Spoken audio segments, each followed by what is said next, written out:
But if it was the other way around,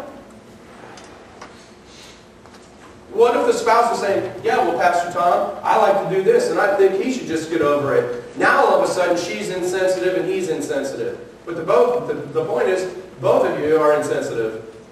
See, it's always interesting. It's annoying when it's them doing it. But it's us. It's just, well, it's just the way I am. You know, I can't find the clothes hammer. Okay, it's the thing in the corner where it's been for 3 years that all the clothes fall out of. That's the clothes hammer. Put on the clothes hammer. But it's interesting. It's a perspective. It's always a perspective. We do some things that become habits. We do some other things that are thoughts, and they're intentional. What happens if you live with a dictator? This is the drill sergeant. We all know who that is. If you're a sergeant, sorry, I'm not trying to pick on you. But it's the person who wants to tell everybody what to do and tell everybody how they should think and how they should feel. And this is the person that though there's a threat made, it's subtle, but it's certainly implied. You finish it for me. As long as you live under my roof, you live by my rules. Okay, well, in 1980, a tornado hit my house. May 13th, 1980. Destroyed our church, destroyed part of our house. I had saved up a bunch of money because I had a job. It's a weird thing, high school kids. Try that. I had a job. What? Okay? And my parents borrowed money from me to fix the roof. So I tried that. Oh yeah? Well, now you're living under my roof. Yeah. Guess how far that went? About right there. Okay, this is a person that really is creating the environment that it's going to be my way, and if you want to go, we'll go. Okay? What do we call kids in the 4th grade that do this? Bullies. What do we tell kids about bullying? It's not right. It's not acceptable. But all of a sudden, we become adults, and we think this is how we're going to behave at home. How we're going to behave in our marriage, how we're going to parent our kids, is by threatening them and by intimidating them. And it's no different. You're just a relational bully. That's all it is. And not only that, but what you're really saying to people is, I want you to suffer. I want what I want so bad, I want you to suffer so I can get what I want. That's intimidation. And that's wrong. It's terribly wrong. And it creates kids who grow up in an environment where they're scared to death. They're scared to do anything wrong because of the confrontation with the bully.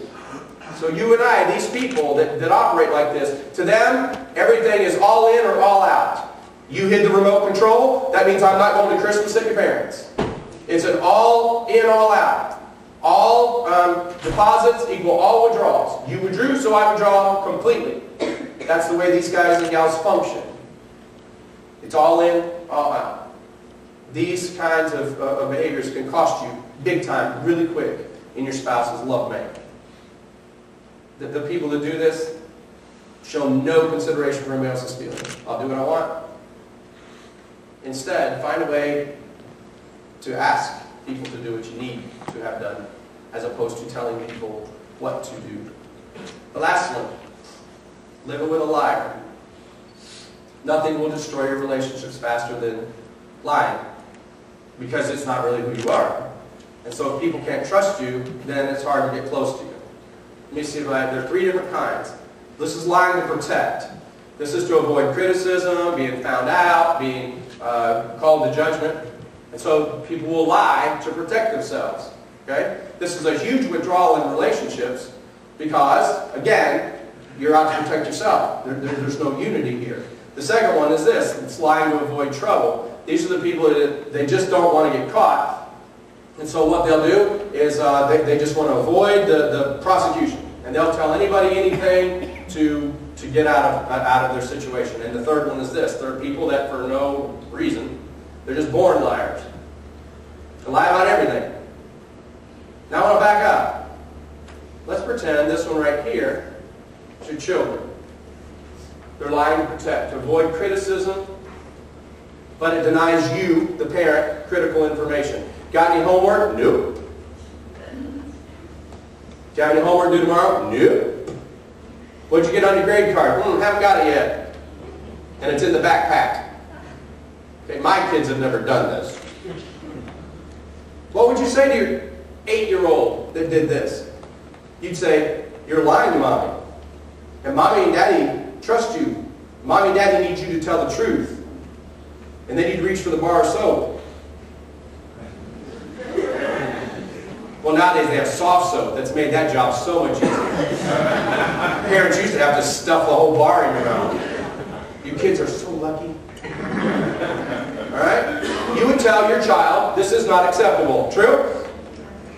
True? Yes. What about this one? They get caught at school doing something. Okay? Listen, I have been there. The principal walks in and says, Mr. and Ms. Smith, I don't know how to tell you this, but your son got caught in a fight. No, my son would never get in a fight. Really? No, Mr. and Ms. Smith, we're pretty sure that's your son that's in the fight. No, that's not him bleeding over in the corner. No, Mr. and Ms. Smith, do you see this videotape? Watch. See, that's your son. No, that's not my son. No. Okay, there are some people that no matter how obvious it is, they will lie to protect themselves or other people. Or other people.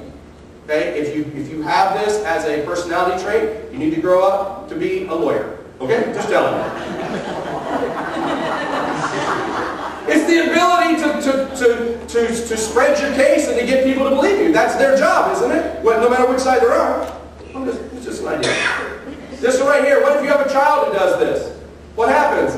They never come out of the room. That's what happens. You don't put up with this as parents, do you? Do you? No. No. And yet, for some reason, as adults, as big people, we think this is okay. No, it's not okay. It's not okay to act like this. Here's the rule of honesty. Okay, if you're new in a relationship with somebody, tell them everything they've told you. You know about their family history, you know about their likes and dislikes. That's what you should share with them. Don't go any farther than they've gone with you. That's initially. Because they're, for some reason, they've just divulged to you, and those are the things they want to know about you. Okay? As the relationship matures, then you get to the point where you can start to bring up some other things. You say, well, what about being completely honest? Well, here's the rule of thumb for being completely honest. Just don't tell them anything that leaves a false impression of yourself. Tell them the truth. Tell them the truth. But don't mislead them in any way. That's complete honesty. Whether it's about your past, your kids, your parents, your family heritage, whatever. Tell the truth. Tell the truth. It's a really weird concept. But Pastor Tom, you don't understand. These behaviors are just part of who I am. I believe they are. I do understand that part. But I also understand this part. When I was a child, I acted like a child. But now that I'm an adult, I've put away childish things. Hopefully you're not still playing with Legos or Power Rangers. Okay? Because we mature and we put those things away and we grow up. And it's interesting, this is the part of the love chapter that we don't want to talk about. We want to talk about God's love, God's patience, God's kind, God's all those things. But this is the part about you and me. That I'm supposed to put away behaviors that are not like God. I'm supposed to put away behaviors that are not like love. Because love, buster behavior is childish. It is childish. And there's no other way to say it.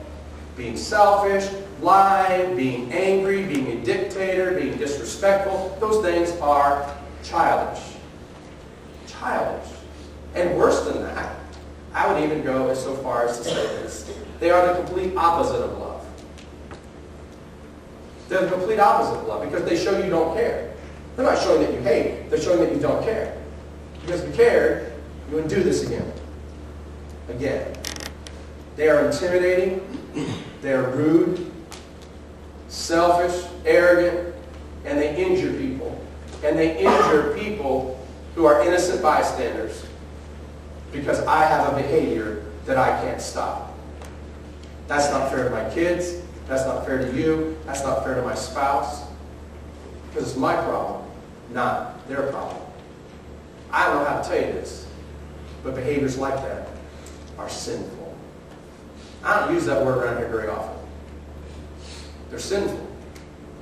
And they're sinful because they're all about self. If those are behaviors in your life,